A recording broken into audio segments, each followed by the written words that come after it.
This is Pop Bella's Futurist Female Podcast. Let's go. Helga Angelina. Hai Mbak Ayu. Hello, sudah lama kita tidak bersua secara langsung ya? Iya, kayaknya udah 3 tahun. Terakhir ketemu 3 tahun, 4 tahun lalu kali ya? Iya, kayaknya lebih deh. Di sebuah acara juga itu ya, nggak sengaja ya? Iya bener. Iya bener juga. By the way nih, gue tahu lo mungkin secara tidak sengaja ketika berkunjung ke Bergreen Serempoa. Yes. Yang mungkin itu juga sekitar 10 tahun yang lalu kali ya? 9. Oke. Tidak selama itu netizen. 9 tahun yang lalu ya, 9 tahun yang Serempoa. Dan itu dimulai gue benar-benar ngelihat lo nge-treat konsumen itu lo sendiri. Max suami lo yang waktu itu juga benar-benar masak dan serve sendiri, semua serba sendiri. Yeah. Sampai sekarang Bergreen sudah sampai Singapura. Dan Green itu Rebel yang masuk Singapura. Oh, Green Rebel. Oke. Okay. Dan itu kan perjalanannya sebenarnya untuk sebuah restoran atau usaha makan cukup cepat ya, 9 tahun bisa berkembangnya. Ini sebenarnya yang ingin gue tanyakan. Oke. Kok hebat banget, apalagi ini pasangan suami istri yang kita tahu tidak semua pasangan suami istri bisa bekerja sama dengan baik ya. Apalagi tidak membawa masalah pekerjaan ke rumah misalnya itu. Oke. Ya ada seninya betul. Ada seninya. Nah itu dia yang perlu dipertanyakan. Tapi kita mulai dari awal dulu lah Helga. Boleh. Kenapa kamu merintis food plant-based untuk bisnis saat ini? Itu jadi Bergreens awalnya itu aku mulai sebenarnya passion project ya. Jadi aku sendiri udah menjadi praktisi vegetarian dari umur 15 tahun. Oke. Alasannya waktu itu kesehatan. Jadi aku ada beberapa kondisi autoimun. Terus kebetulan mamaku dokter dan ditreatnya dengan medis gitu, secara medis diberi obat. Cuma aku ngerasa kurang puas dengan treatment yang aku dapatkan lah. Jadi tiap kambuh, terus udah gitu minum obat, tiap kambuh minum obat gitu kan. Nah jadi waktu SMP tuh aku baca-baca buku, terus ketemu beberapa buku yang merekomendasikan pola makan nabati alami untuk penyembuhan. Nah dari situ aku coba. Jadi SMP aku berbekal baca buku, nyoba jadi vegetarian dan makan sehat gitu ya. Terus dalam 2 tahun penyakitku berangsur-angsur sembuh. Nah dari situ sebenarnya aku jadi ngerasa wah ternyata powerful banget ya apa yang kita masukkan ke dalam tubuh kita terhadap kesehatan kita, nggak cuma mencegah. Kan dari dulu aku selalu pikir tuh pola makan sehat mencegah penyakit, tapi bahkan bisa membantu penyembuhan gitu. Nah dari situ jadi lebih banyak riset untuk diri sendiri sih awalnya tentang pola makan nabati dan apa hubungannya sama kesehatan. Dan ini SMP nih? SMP. Tapi perjalanannya tentu dari SMP sampai aku kuliah lah. Google aja baru muncul kan pas aku kuliah kali ya. Iya betul. Gitu. Nah tapi memang gara-gara aku memang udah ngalamin sendiri, aku tuh jadi memang bisa dibilang mungkin punya passion di area situ. Dan aku sempat ketemu research yang buat aku sangat life changing ya. Namanya Blue Zones. Mbak Ayu pernah dengar nggak? Belum dengar ya? tuh. Jadi Blue Zones itu tuh discovery-nya National Geographic. Lead researcher namanya Dan Buettner. Basically orang ini itu tuh keliling dunia untuk menemukan populasi orang-orang di dunia yang umurnya paling panjang, paling sehat dan paling bahagia. Nah jadi dia nemuin tuh ternyata dari seluruh dunia dia nemuin 5 kota. Salah satunya Okinawa Jepang, terus ada Nicoya Greece, Nicoya Italia, Sardinia Italia, Nicoya Greece, Ikaria Greece, ada Nicoya, terus udah gitu ada Nicoya tuh Arabian Island, and then satu lagi di Loma Linda California. Nah terus dia nemuin 1 dari 3 penduduk di kota-kota ini tuh umurnya mencapai 90 sampai 100 tahun lebih. 1 dari 3 loh, 33% penduduknya umurnya di atas 90 tahun. Dan di usia tersebut orang-orangnya masih sehat. Jadi gak ada penyakit, masih socially aktif, masih bekerja, masih functioning di keluarga. Nah setelah dia penasaran dong, apa nih kuncinya? Nah ternyata setelah di breakdown mereka punya kesamaan pola makan dan gaya hidup. Nah gaya hidupnya itu ada banyak lah, tapi yang pola makan ternyata predominantly plant-based. 90% dari kalori mereka tuh datangnya dari sumber nabati gitu. Nah dari situ aku jadi semakin kayak wow. Dan ternyata kan makin banyak tuh riset-riset yang bilang oh ternyata bahkan pola makan nabati itu berpengaruh ke longevity dan lain-lain gitu. Jadi buat aku tuh makin kayak gila, ini discovery yang makin sangat amat buat aku banyak new things lah ya yang aku pelajarin. Nah di Belanda aku tuh ketemu Max, which is pertamanya pacaran, jadi partner kerja dan jadi partner hidup. Nah, kalau dia itu awalnya sih sebenarnya nggak terlalu into hal-hal kayak gini, tapi ada satu titik yang membuat dia menjadi plant based overnight. Gara-gara dia tuh baca jurnal-jurnal tentang lingkungan. Terus kita nemuin bareng-bareng jurnal PBB, FAO yang basically namanya tuh Livestock Long Shadow. Dia menemukan bahwa ternyata overconsumption of meat yang berhubungan dengan peternakan hewan berhubungan dengan climate change. Dan bahwa kalau kita secara individu ngurangin aja konsumsi hewani dan beralih ke protein nabati, itu actually kita bisa mengurangi carbon footprint kita secara individu dan ngebantu dalam pelestarian bumi lah. Nah dari situ kita langsung ngerasa terpanggil sebenarnya. Pingin banget mempromosikan pola makan yang menurut kita sangat win-win ya untuk kesehatan konsumen, untuk bumi, melalui solusi makanan. Karena bagaimanapun menurut kita berdua saat itu orang pasti pingin sehat, pasti pingin berbuat baik untuk lingkungan. Tapi mereka pasti nggak bisa makan sesuatu kalau nggak enak. Betul. Termasuk diriku sendiri ya. Aku walaupun vegetarian, aku suka sekali flavors gitu. Karena kan emang orang konotasinya ketika ngomong vegan mau makan apa gue gitu kan rasanya kayak apa gitu. Kayak bland pasti mereka kan persepsinya aduh bland nih kenyang gak sih? Nutrisinya cukup gak sih gitu. Nah jadi dari situ akhirnya kita bilang memutuskan lah waktu itu di tahun 2012 idenya muncul dan 6 bulan mikir-mikir akhirnya memutuskan untuk balik ke Indo, buka Burgerins yang pertama di tempat kita ketemu pertama. Oh I love that place. Which is tempatnya sebenarnya susah banget dicari kan Mbak. Tempatnya susah banget dicari, sebenarnya kurang strategis lah untuk restoran gitu. Cuma itu sesuatu yang kita bisa afford at that time gitu kan. Dan itu kan ide yang sangat tidak tested, marketnya belum ada. Jadi buat kita juga sosial media juga belum seglamor seperti sekarang. Belum ada KOL zaman dulu Mbak. Iya betul. Belum ada KOL. Dari situ akhirnya kita ya udahlah took the leap of faith.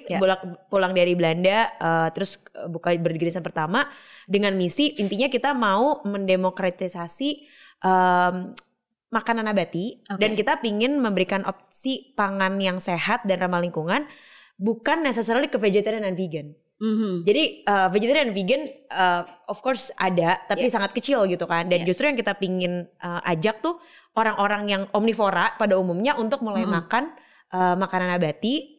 Terus satu, mereka ngerasa itu ternyata enak. Kedua, mereka rasain sendiri di badan manfaatnya seperti apa. And at the same time mereka kan contributing to the environment secara positif gitu. Jadi sebenarnya awalnya itu sih Mbak, kenapa kita akhirnya mulai memutuskan buat membuka Burgerins yang sekarang udah branching out dengan Green Rebel juga gitu. Jadi kalau Burgerins kan restorannya, jaringan restoran nabati gitu ya, dengan konsep farm to table. Kalau si Green Rebel ini dia teknologi pangan, food tech startup lah ya, startup teknologi pangan yang membuat daging, ayam, keju, dan saus nabati. Jadi produce produk-produk ini gitu. Yes, FMCG-nya lah. Dia yang bikin produk raw materialnya. And then Burgerins sebagai restoran yang menyajikan itu langsung ke konsumen untuk ready to eat gitu kan. Tapi at the same time Green Rebel juga berkolaborasi sama brand-brand lain untuk mensuplai daging nabati gitu. Oh, I see. Ngomongin kembali lagi ke Burgerins dulu nih. Berarti kan itu 2012 ya? 2012 idenya, 2013 lahirnya. Restorannya ada 2013. Di era itu seingat gue, Instagram juga masih baru banget. Dan orang juga posting bukan untuk mempromosikan sesuatu, lebih kepada foto-foto artsy karena ini generasi MySpace nih sebelumnya. Jadi dari MySpace pindah ke Facebook lalu ke Instagram gitu. Jadi belum ada promosi, we can promote through this gitu. Iya benar. Nah cara lo mempromosikannya gimana? Karena kan di era itu juga vegan itu masih awam ya orang-orang. Taunya vegetarian. Karena ketika ngomong gue vegan, lo masih makan telur dong gitu. Pasti ada gitu. Masih minum susu dong, keju gitu kan. Nah gimana caranya? Dulu ya awal-awal kita sebenarnya ya lewat Instagram juga. Tapi Instagram itu buat kita lebih kayak portfolio showcase gitu kali ya. Lebih kayak nunjukin makanannya seperti apa sih. Terus udah gitu kayak foto-foto ambience. Pokoknya very very standard lah. Content creationnya standard banget gitu. Tapi actually somehow it got pretty followers kita tuh lumayan increasing secara organically juga at that time. Kayaknya at that time tuh lebih gampang untuk grow following dibanding sekarang ya. Iya gak sih? I see. Iya sih. Aku gak tahu sih, tapi dulu tuh kita gak, without trying too hard, banyak banget actually yang kayak orang datang, terus word of mouth-nya itu memang ngajak teman-teman, termasuk Mbak juga kan, ngajak teman, ngajak suami gitu kan, jadi makan di Burgerins. Tapi juga banyak juga yang mereka ngepost Instagram, and then kita dapat follower terus gitu. Jadi itu organik ya, organic word of mouth dan word of mouth via Instagram sebenarnya at that time. Berarti sebenarnya di era itu pun yang interest banyak. Ternyata. Padahal kan kalian gak ada riset dulu gitu kan. Benar, itu kita dulu di Rempoa nih bakal dapat crowd dari anak-anak Jaksel nih gitu. Padahal gak gitu juga gitu ya. Enggak, itu waktu kita mulai Burgerins tuh kita gak ada business plan tuh. Kayaknya gini deh, udah ada niche di mana mereka mencari makanan sehat, ya kan. Memang ada of course the vegetarian and vegan, yang kayaknya excited. Wah akhirnya nih ada konsep yang modern yang gue bisa ajak teman-teman gue yang non vegetarian and vegan makan dan mereka bisa suka gitu kan. Jadi ada that excitement karena it was something new, terus exciting karena ternyata makanan vegetariannya bukan pecel, bukan gado-gado, tapi lebih kayak bentuknya burger, steak, pasta, terus ya maksudnya makanan-makanan kekinian pun bisa dibikin plant based gitu. Bukan sekadar Caesar salad gitu tiba-tiba. Jadi kayaknya there was a lot of excitement karena itu new innovation at that time gitu. Nah, kalau begitu ketika orang datang ke sana melihat lucu banget ini pasangan gitu, membuat bisnis bareng gitu. Ada tantangannya nggak ketika lo membangun bisnis bersama pasangan? Dan ini udah lumayan lama ya membangunnya. Iya. Apa seni di balik membangun bisnis bersama pasangan? Itu dia. Iya. Menurut aku bangun bisnis sama pasangan, temen, baru kenal pun profesional, sebenarnya semuanya sih punya tantangan sih untuk kita bisa menjadi co-founder gitu ya, dan basically building a management team yang professional based on personal relationship gitu kan. Seninya menurut aku ke kemampuan kita berkomunikasi, berelasi dan berkonflik secara sehat. Karena pasti konflik itu ada, pasti ada gitu. Dan kalau buat aku waktu itu fase pengenalan 2 tahun pertama tuh yang paling seru lah gitu. Jadi paling banyak berantem, paling banyak berargumen tuh di 2 tahun pertama. Karena kita baru belajar kan, kalau pacaran itu kita menunjukkan satu sisi dari personality kita kan. Betul. Tapi saat bekerja kadang personality kita tuh agak berbeda. Iya kan? Betul. Bisa gak nyambung bahkan kan. Bener. Gayanya. Jadi waktu itu tuh aku shock dengan gaya bekerjanya Max, dan Max pun kayaknya shock dengan gaya bekerja aku. Kita beda banget. Jadi aku orangnya sangat perfeksionis, sangat goal driven, sangat semuanya tuh harus methodological gitu loh. Kalau udah ngomongin ada goal, ada rencana, kita masukin ke plan, kita bikin action plan dan lain-lain. Sedangkan Max itu tipe artis gitu, jadi yang kayak alon-alon asal lakon. Alon-alon asal lakon artinya apa tuh? Maksudnya ya udah tenang dulu. Jadi dia berimajinasi dulu, terus dia anaknya lebih artsy mungkin ya. Iya, benar. Anaknya tuh lebih kayak kreatif, sesuai mood, kerja berdasarkan mood, terus kadang-kadang nggak terlalu planning, jadi kayak banyak spontanitas gitu.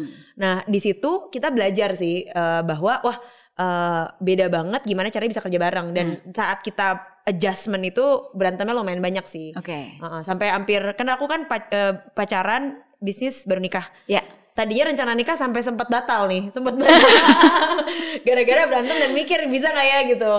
Tapi at that time ya basically kita jadi berefleksi kan, karena berefleksi apa sih yang bisa kita improve masing-masing untuk bisa bekerja bersama. Kita ingat lagi kenapa kita dulu sampai memutuskan balik dari Belanda, melepas pekerjaan yang sangat comfortable untuk buka Burgerins gitu kan. Dan kita merasa at that time tuh misinya tuh lebih besar dari ketidakmampuan kita untuk berkompromi gitu loh. Jadi kita ngerasa maksudnya we have a very aligned strong why together, and then kita coba bagi secara profesional aja nih skop kerjaannya dia sama skop kerjaan aku yang bermain dengan kekuatan dan kelemahan kita masing-masing. Jadi lo nge-cover kelemahan dia juga nge-cover kelemahan lo.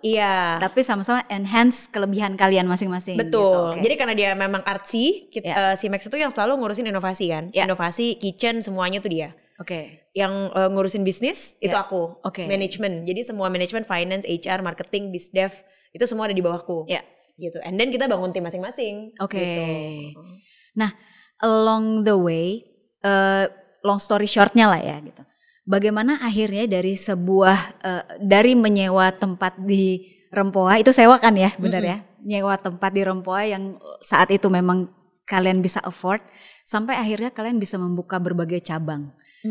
Awalnya di Jakarta dulu kan ya, Pondok Indah, di mana ya tempat-tempat yang memang sentralisasi lah gitu, tempat pergaulan yang wajar gitu kan. Kemudian Bekasi, terus tiba-tiba gue lihat di Instagram, ini kenapa bisa nyampe Singapura gitu kan, keren banget. Karena pada saat itu gue pikir adalah Bergreens-nya, ternyata Green Rebel ya gitu. Itu gimana kalian bisa memaintain akhirnya proses itu bisa mencapai kesuksesan sebesar itu? Jadi yang kita lakukan sebenarnya honestly menurut aku sih, mungkin aku juga nggak sampai bilang wah kita jadi sukses banget sekarang gitu ya. Mungkin kita lagi dalam perjalanan growing the company gitu. Tapi memang yang jelas kita waktu itu dari awal punya visi yang besar gitu. Kita punya visi dan mimpi kita bersama lah gitu untuk membawa bisnis ini mau dibawa kemana, dan gimana kita pingin dimanapun kita berada kita ikut dalam bagian jadi revolusi pangan gitu loh. Gitu kan. Jadi kita selalu punya visi, kita pingin jadi ujung tombak movement gitu kan, revolusi pangan yang sehat dan ramah lingkungan, dimanapun kita berada. Dan dari visi dan misi yang besar itu kita jadi bikin bisnis plan dong tentunya gitu kan. Bisnis plannya nggak muluk-muluk lah, kita ngomong 2-3 tahun ke depan, meskipun we always have a long term vision, tapi bisnis plan itu 2-3 tahun gitu. Seperti misalnya mimpi gue tinggal di Bali gitu, itu tuh long term vision tetap ada gitu. Tetap ada gitu. Tapi kan mungkin dalam 2-3 tahun nggak mungkin gitu. Belum bisa sampai sana nih. Jadi kita ngerjain apa yang akan membantu kita mencapai ke sana step by step. Terus dari situ basically kita execute, kita bangun tim, ya kan?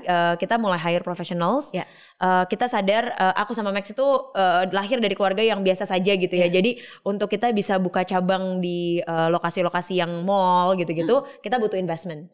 Nah di situ kita mulai cari investasi dari angel investors. Gitu. Dan itu kayaknya titik balik tuh saat kita mulai dapat investment. Terus kita mulai hire professional. Jadi strukturnya tadinya startup, bahkan startupnya bukan startup ya, itu kayak toko kelontong suami istri lah gitu ya. Kita mulai professionalize manajemennya. Toko kita. Cek toko kita. Iya, jadi kita professionalize manajemennya. Ya udah, abis itu kita grow in a more structured way gitu. Gitu. Dan tentunya dalam perjalanannya karena ini industri baru, gak ada hal yang bisa kita benchmark easily gitu kan. Betul. Apalagi di Indonesia ya. Apalagi di Indonesia, semua benchmarkku mau gak mau luar negeri. Karena benar. Marketnya kan lebih mature di sana. Dan Bergreens adalah mungkin gue bisa bilang yang menjadi salah trendsetternya bahkan Bergreens, karena memang lo mulai duluan. Iya kan dibanding yang lain-lain gitu. Benar. Benar. Jadi trendsetter itu memang pedang bermata dua ya Mbak. Jadi positifnya diingat gitu kan. Bergreens nih yang pertama bikin makanan plant-based yang buat orang normal gitu kan. Tapi at the same time effort yang harus kita lakukan untuk edukasi pasar, untuk ya berkulit tebal kalau misalnya mendapatkan kritik-kritik yang kan setiap hal baru pasti dikritik gitu. Tentu, pasti. Gitu. Jadi emang kita harus siap mental lah gitu kan, melakukan dan menerima semua itu dan tetap berjalan gitu. Jadi itu sih kayaknya yang kita lakukan. Jadi walaupun gak ada benchmark, kita learn as we go. Jadi kita belajar basically tiap 3 bulan, the way aku manage tim adalah kita kerja tuh pakai OKR, Objective and Key Result, yang turunannya business plan. Tiap 3 bulan kita review gitu, what works kita kerjain lagi, yang nggak bekerja kita tweak supaya menjadi bekerja. Jadi kita belajar dan ada iterasi terus-terusan gitu. Karena unfortunately aku nggak ada benchmark bisnis lain yang industrinya sama dan melakukan apa yang kita lakukan di sini. Not even in Southeast Asia. Gak even di Southeast Asia. Iya, aku juga pernah kayak ngecek di Singapura gitu-gitu. Not even in Southeast Asia ada yang bisa aku benchmark gitu. Yang aku bisa benchmark dari luar negeri. Dan marketnya beda banget. Iya, dan kulturnya juga beda gitu kan. Dan itu juga lo jadi harus berpikir lagi gitu. Jadi harus belajar. Makanya Bergreens namanya tuh Bergreens gara-gara dulu kan aku ide ini lahir pas aku di Belanda kan. Dan aduh simple banget pikir kita. Kita pikir yang kayak bisa fast food gitu konsepnya, disukai anak-anak dan relevan di anak muda. Which is kita mikirnya burger. Terus udah gitu ada salad, ada smoothies at that time. And then pas balik ke Indonesia kita sadar bahwa orang Indonesia tuh makannya nggak ngerti apa iya. Iya. Itu lifestyle-nya Western gitu kan. Betul. Dan dari situ kita mulai product to market fit-nya belajar. That's why lo bikin ada yang kayak sate, terus masuk nasi gitu ya. Betul. Dan kenapa Green Rebel itu kita bikin plant-based meat alternatif yang cita rasanya Asia gitu. Kita bikin rendang, sate, marangi, sate taichan, ada katsu, karage. Karena kita menyesuaikan dengan lidah lokal Indonesia dan lidah Southeast Asia. Tadi juga sempat lo mention soal kritikan, tentu saja ya semakin tinggi pencapaian yang lo dapat pasti anginnya semakin kencang gitu. Ini baru-baru aja terjadi. Popbella tuh sempat melihat cuplikan podcast lama yang kembali diperbincangkan di sosial media. Dan itu mengenai pro kontra makanan vegan lah, tentang pendapat lo soal veganism. Gue berusaha biar tidak salah ngomong. Iya, actually bukan pendapatku. Oke. Jadi itu podcast dengan teman baikku sebenarnya, yang aku bercerita tentang kenapa dan perjalanan memulai dan mengembangkan Bergreens. Dan dalam ceritaku kenapa aku sampai terinspirasi menjadi vegan dan membuka Bergreens, aku ketemu beberapa jurnal ilmiah yang berhubungan dengan lingkungan. Basically seperti yang kita omongin saat ini gitu ya. Yang tadi kayak kita obrolin gitu. Cuma memang karena itu podcastnya tentang namanya Green Podcast gitu loh. Jadi kita agak deep ngomongin environmental impact-nya gitu. Tapi podcast itu dipotong sama media lain, kemudian dinaikkan di Twitter. Terus ada seorang public figure di Twitter yang mengambil repost si potongan dari podcastku itu. Sepertinya sih tidak mendengarkan full podcastnya. Ada yang bilang, aduh makanan lu Helga kayak makanan kambing gitu kan, rasanya rumput banget gitu. Kenapa ada Helga di sini trending? Karena kan. Tapi anyway, aku ngeliat kemarin tuh jadi dua hal sih. Satu, so let's wrap it up.